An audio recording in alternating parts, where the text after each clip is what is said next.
Ashama akkam jirtu video guyyaarraa kana keessatti grade-9 chemistry Unit-4 part-1 isiniif qabannee dhufnee jirra. Video kana keessatti sekshinii gurguddaa lama laallaa, isaanis fundamental law of chemical reaction and chemical equation kan jedhu ta'a.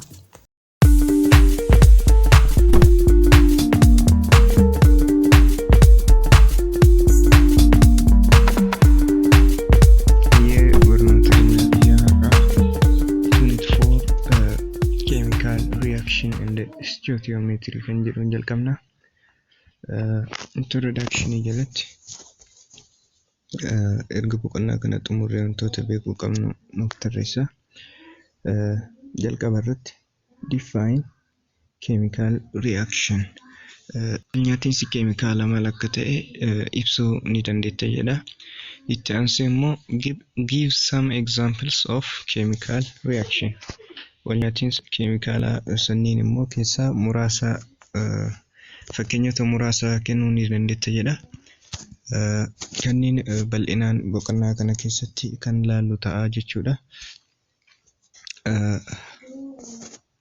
Bal'inaan immoo ilaalla. Jalqaba irratti chemical reaction. Chemical reactions are the basis of chemistry. Nyaatinsi keemikaalaa kun hundee chemistry jechuudha.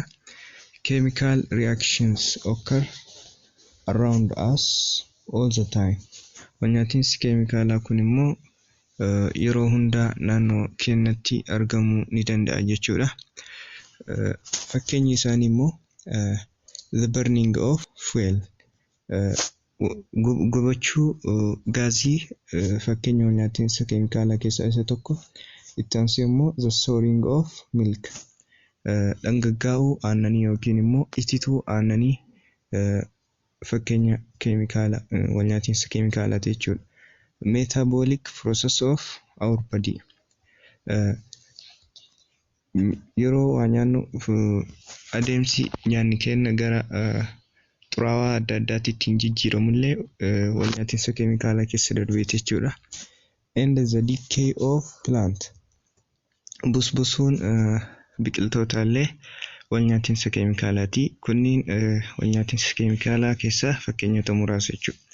A chemical reaction is a process in which reacting substance called reactant. Chemical reaction jechuun adeemsa wantoonni wal nyaatan reactant kan jedhaman yookiin wal nyaatota kan jedhaman converted into new substance. Gara wanta haaraatti adeemsi isaan ittiin jijjiiraman chemical reaction jedhama. Wanti haaraan uumamu kun immoo product jedhamee beekama jechuudha. Yookiin bu'aa argannu sana jechuudha. The characteristic of the product are completely different. Amalli wanti haaraa uumamu sun guutumaan guututti reactantii wal nyaatota keenyarraa amala adda ta'e qaba jechuudha. The conversion process is chemical change. Processing yookiin adeemsi inni keessa darbu kun immoo jijjiirama keemikaalaa jedhama. Jijjiiramoonni lamatu jira jechuudha. Jijjiirama fiizikaalaa fi keemikaalaa. Jijjiirama keemikaalaa keessatti wanti haaraan uumamu sun wanta turerraa guutumaan guututti amala adda ta'e qaba jechuudha. Gabaabinaan chemical reaction jechuun reactantiin adeemsa gara productiitti ittiin jijjiiraman jechuudha. Laws of chemical reaction.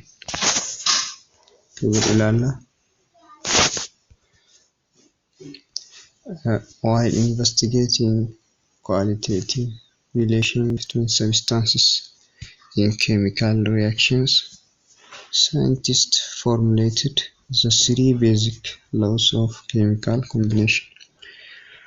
Scientistoonni yommuu walitti dhufeenya lakkoofsawaa substance jidduu jiru wal nyaatinsa keemikaalaa keessatti yommuu qo'atan seerota beezikii ta'an sadii qopheessan jechuudha.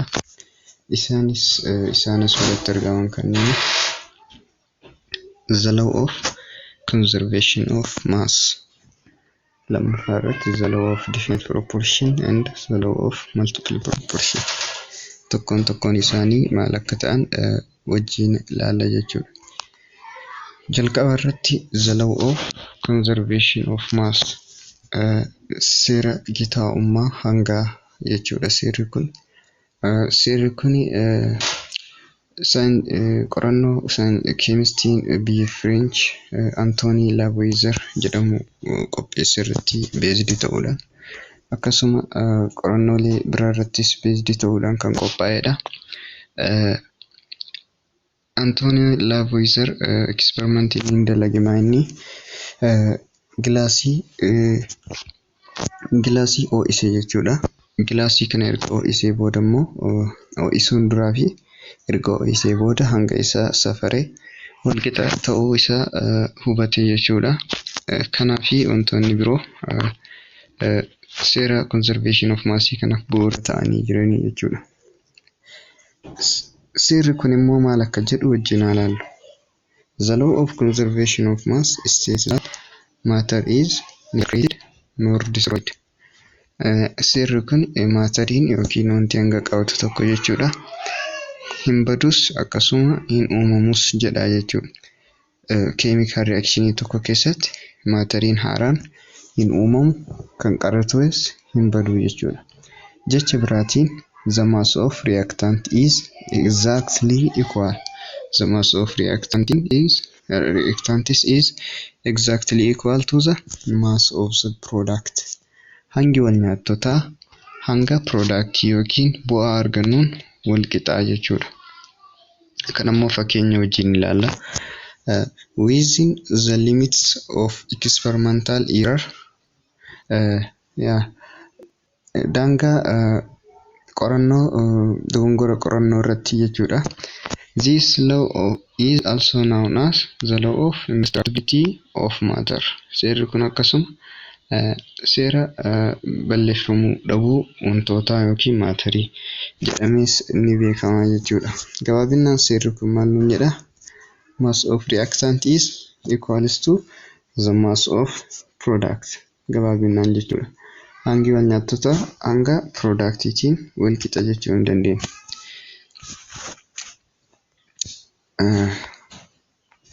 Fakkeenyi tokko as bira ni jira. Alatti immoo akka nu galu fakkeenya kana ilaalla jechuudha. Consider the decomposition of mercury the second oxide when 100 grams of mercury oxide decomposes by heat. 92.6 grams of mercury and 7.4 grams of oxygen are formed. Note that the total mass of mercury and oxygen after decomposition is 100 grams.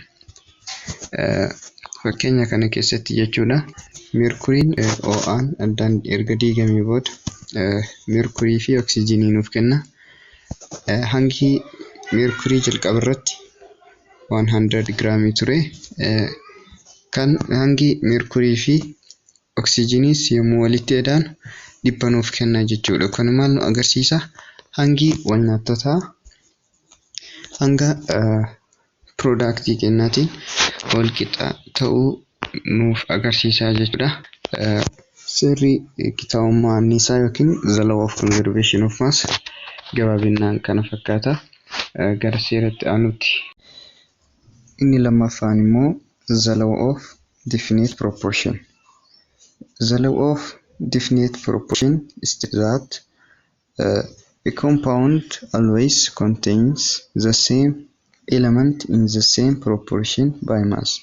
Compoundiin tokko elementoota wal fakkaataa proportionii hanga wal fakkaataa ta'een of keessatti qabata jechuudha. Kana jechuun this means all pure samples of a compound have the same composition regardless of the source of sample. Compounding kamiyyuu sourcein isaa waan fedhe yoo ta'u hanga wal fakkaataa ta'een walitti dabalamuudhaan kan uumamudha jechuudha. This law is also known as the law of constant composition. The law of constant composition jedhamee ni beekama. Definite jechuun constant jechuudha. For example, sample of water could be obtained from different sources. Bishaan bakka adda addaatii argachuu dandeenya. Fakkeenyaaf river, ground or the ocean. Iddoo kana hundaayyuu argachuu dandeenya. But garuu whatever the original source, all forms of pure water contains 11.2% hydrogen and 88.8 oxygen by mass. Hanga isaanii gara persentiitti yeroo deebisnu jechuudha. 11.2 hydrogen fi 88.8 oxygen hanga gara persentiitti yeroo deebisnu hangana of keessaa qaba jechuudha bishaan qulqulluun tokko. This percentage represents a ratio of percentiin kun gara hangaatti yeroo deebi'u ratio tokko gara 8 bakka bu'a. Sababni isaas bishaan H2O hydrogenii 2 fi oxygenii 1 irraa kan uumamu bishaan hangi isaanii fakkeenyaaf hydrogenii giraama 1 qaba, coefficientii 2 waan qabuuf 2 giraam, oxygeniin immoo 16 giraama. Kana ratioon isaanii 2 gara 8ti. 2 gara 16ti sorry. Kanammoo yeroo salphisnu 1 gara 8 ta'a jechuudha. Kana jechuun maal jechuudha? Giraama hydrogenii tokko keessatti oxygenii giraama 8 yoo dabal bishaan argannaa jechuudha. Seerri kun gabaabinaan kanuma fakkaata. This ratio is constant or fixed for water. Ratioon 1 gara 8 kun bishaaniif dhaabbataadha jechuudha. In other words, compound with different ratio of hydrogen and oxygen is not water. Ratioon kun fakkeenyaaf osoo 2 gara 8 ta'e bishaan nuuf kennuu hin danda'u. Hydrogenii giraama 2 fi oxygenii giraama 8 osoo walitti daballee bishaan argachuu hin dandeenyu. Sababni isaa bishaaniif ratioon isaa fixedidha yookiin constantidha jechuudha. Ratio sanirra qofa bishaan kan argachuu dandeenyu. Seerri lamaffaan kanuma fakkaata. Wanti isin hin galiin kommentiirra nu barreessaa gara itti aanutti dabarra. Multiple proportion. Seerri sadammoo the law of multiple proportion kan jedhudha. Seerri kun maal akka jedhu yoo ilaallu, this law states that when two elements combine to form more than one compound, the masses of the one element combined with a fixed mass of the second element are in the ratio of small whole numbers. Elementoonni lama yommuu walitti dabalaman compoundii garaagaraa uuman jechuudha. Fakkeenyaaf elementoonni tokko tokko kan akka kaarboonii fi oksijiinii proportionii adda addaatiin compoundii garaagaraa nuu kennuu danda'u. Yommuu elementoonni kunni walitti dabalamanii compoundii nuu kennan, compoundii lama nuu kennan, elementii tokko fudhannee elementiin sun ratioon hanga isaanii small whole numberidha jedha. Kun immoo fakkeenya yommuu ilaallu nuu gala jechuudha. As keessatti yommuu walitti dabalaman gosa lama nuu kennu jennee jirra. Carbon monoxide fi carbon dioxide nuuf kennuu danda'u. Jalqaba irratti ratio isaanii haa baasnu. Carbon monoxide carboniin 12 giraama, oxygeniin immoo 16 giraama. Ratio isaanii yommuu baasnu 12 gama lamaanuu 12 yommuu hiru 1 gara tokko gara takka tuqaa sadi kan jedhu ta'a jechuudha. Takka tuqaa sadi tokko gara takka tuqaa sadi kuni ka carbon monoxide jechuudha. Carbon monoxide. Carbon dioxide keessatti immoo kaarbooniin 12 hangi isaa, oksijiniin immoo 16 asitti koefficientii waan jirtuuf 32 ta'a jechuudha. 32 reeshoon isaanii immoo 12 gama lamaan iyyuu 12 yommuu jiru tokko gara 2 tuqaa 6 jedhaatti fufu. Amma elementii tokko fudhannee seerri kun akka jedhutti elementii tokko fudhannee reeshoon hanga elementii tokko gara lammaffaatti reeshoon isaanii small whole number ta'a jedha. Kun immoo fakkeenyaaf elementiin sun oksijinii yommuu fudhan 2 tuqaa 6 gara 1 tuqaa 3 kun meeqa ta'a? 2 ta'a jechuudha. Kanaafuu small whole number ratio nuuf kenna jechuudha.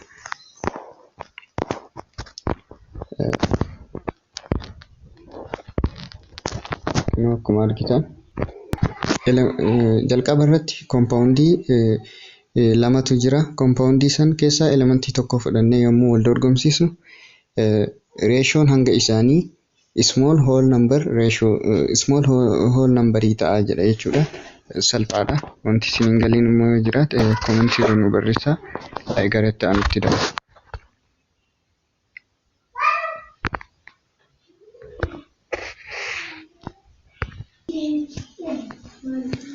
Mata dureen keenya inni lammaffaan immoo chemical equation kan jedhu ta'a jechuudha. Chemical equation maal akka ta'e mata duree kanatti ilaalla. Jalqaba irratti chemical equation jechuun a chemical equation is a shorthand representation of chemical reaction in terms of symbol and formula. Chemical equation jechuun gabaabsinee chemical reaction karaa ittiin ibsinu jechuudha. Simboolii fi formula fayyadamuudhaan. In chemical equation, the starting substances are called reactants, and new substance produced are known as product. Chemical equation keessatti substansiin yookiin wantoonni jalqaba irratti argan wal nyaattota jedhamu. Akkasuma productiin bu'aan achirratti argamu immoo wanti substansii sanirraa produce ta'u immoo product jedhamee beekama jechuudha. Reactants are written on the left side and products on the right side. Reactantiin akkuma suuratti argitan gara harka bitaatti kan barreeffaman yommuu ta'u, productiin immoo gara harka mirgaatti barreeffama. An arrow xiyyi is placed between the two sides to indicate transformation of reactant into product. Xiyyi immoo maaliif fayyada? Reactantiin kun gara productitti jijjiiramuu agarsiisa jechuudha. Akka wal qixaatti fayyada jechuudha chemistry keessatti. Writing chemical equation. Chemical equation barreessuu. In chemical equation, instead of using words, chemical symbols and formulas are used to represent the reaction. Chemical equation keessatti jecha fayyadamuu caala simboolii fi formula. Simboolii kan jennuun fakkeenyaaf kaarboonii fi oksijinii osoo wal nyaate kaarboon daayoksaaydii nu kennuu danda'a. As keessatti simbool kan jennuun fakkeenyaaf kaarbooniin simboolii ta'uu danda'a akkasuma oksijiniinis simboolii ta'uu danda'a garuu kaarboon daayioksaaydiin as bira argannu immoo foormulaa jedhama jechuudha. Isteeppiiwwan hordofuu qabnu jira jechuudha keemikaal equationii tokko barreessuudhaaf. Jalqaba irratti isteeppiin tokkoffaa maal jedhaa? Write a word equation. A word equation is stated in words. Word equationii barreessite jedha. Word equationii jechuun fakkeenyaaf reaction between sodium and chlorine to produce sodium chloride. Walnyaatinsa soodiyemii fi kiloorinii jidduutti argamu soodiyem kilooraayidii nuuf kennuudhaaf. Akkuma jala kanatti argitan soodiyemii fi kiloorinii soodiyem plus kiloorin arroon akka walqixaatti fayyada jennee jirra keemistirii keessatti. Xiyyi akka walqixaatti fayyada soodiyem kilooraayidii nuuf kennuudhaaf. Word equation kan jennu kanuma jechuun biraan qabu. Note that we read the plus sign mallattoo eda'uu kana react with jennee dubbisna. Sodium react with chlorine jenna malee sodium plus chlorine hin jennu jechuudha. And arrow can be read as to produce or to form or to give or to yield. Yield jechuun produce jechuudha. Produce. Mallattoo xiyyaa kana immoo to produce uumuudhaaf salphamatti nuuf kenna walqixa ta'a. Akkasitti hiikni isaa akka walqixaatti fayyada garuu kan dubbisnu sodium react with chlorine to produce sodium chloride jennee dubbisna jechuudha. Lammaffatti write the symbols and formulas for the reactants and products in the word equation. Simboolii fi foormulaa barreessina jechuudha. Ammoo jalqaba irratti word equationii barreessinee turre. Amma immoo word equationii san simboolii fi foormulaadhaan bakka buusna jechuudha. Simboolii kan jennuun akkuma jalqaba irratti isiniin jedhe kan gara harka bitaatti argaman yookiin immoo kan singiliidhaan argaman kun simbool jennaan. Akkasuma productiin kenna immoo yookiin ergaa walitti dabalamanii booda foormulaa jennaan jechuudha. Balance the equation. Equationii bifa simboolii foormulaatiin barraa'e immoo baalaansii gochuu qabna jechuudha. Kunis seera gitaa'ummaa anniisaa hordofuuf jechuudha. Generally, any chemical equation must fulfill the following conditions. Akka waliigalaatti chemical equation kamiyyuu haala asii gadii kana guutuu qaba jedha. The equation jalqaba irratti the equation must represent a true and a possible chemical reaction. Equation kenna sun chemical reactionii dhugaa ta'e kan uumamuu danda'u bakka bu'uu qaba jechuudha. Callisnee waan ta'eef osoo hin ta'in kan barreessinu chemical equationii dhugaa ta'e kan raawwatamuu danda'u qabatamaan jechuudha. Bakka bu'uudha kan qabu jechuudha. Itti aansee immoo the symbols and formulas must be written correctly. Simboolii fi foormulaan nuti fayyadamnu immoo sirnaan barreeffamuu qaba jechuudha. The element hydrogen, nitrogen, oxygen, fluorine, chlorine, bromine and iodine exist as diatomic. Elementoonni amma maqaa dhoofne kun hundinuu akka diatomikiitti kan jechuudha kan argaman yeroo hundaa. Kana jechuun di jechuun lama jechuudha. Two akka two atomikiitti kan argaman jechuudha. Fakkeenyaaf yeroo barreeffamullee fluorine jalatti subscriptii lama barreessina jechuudha. Iodine, bromine, oxygen and so on. Hundi isaaniiyyuu akka diatomikiitti argaman jedha. Diatomic molecule'itti argaman. These elements should be written as molecules in the equation. akka molecule'itti barreeffamuu danda'u equation kennu keessatti jechuudha. Sadaffaa irratti immoo conditionin sadaffaan chemical equation tokko guuttachuu qabu keessaa conditionin inni sadaffaan the equation must be balanced. Equation kenna balance ta'uu qaba. Akkuma jalqaba irra jedhe sababni isaa to obey the law of conservation of mass. Seera gitaa'ummaa anniisaa hordofuudhaaf yookiin jala deemuudhaaf jechuudha. A chemical equation has both qualitative and quantitative meaning. A chemical equation tokko qualitative fi quantitative meaning hiika qualitative fi quantitative qaba. Maal jechuu akka ta'e haa ilaallu. Qualitative jechuun a chemical equation indicates the type of the reactant and product in the reaction. Chemical equation nuti barreessinu sun gosa isaati jechuudha. Quality jechuun gosa yeroo baay'ee gosa kan jedhu adda nuuf baasa jechuudha. Chemical equation keessatti reactant fi productiin gosa akkamii akka ta'an adda nuuf baasa jechuudha. Quantitative jechuun a chemical equation kennu sun expresses the relative number or amount of moles, molecules or masses of the reactant and the product.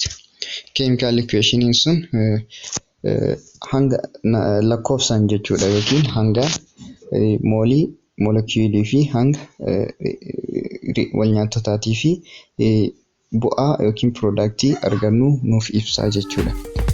Chemical equation wantoota kanneen lamaan qabaa jechuudha of keessatti.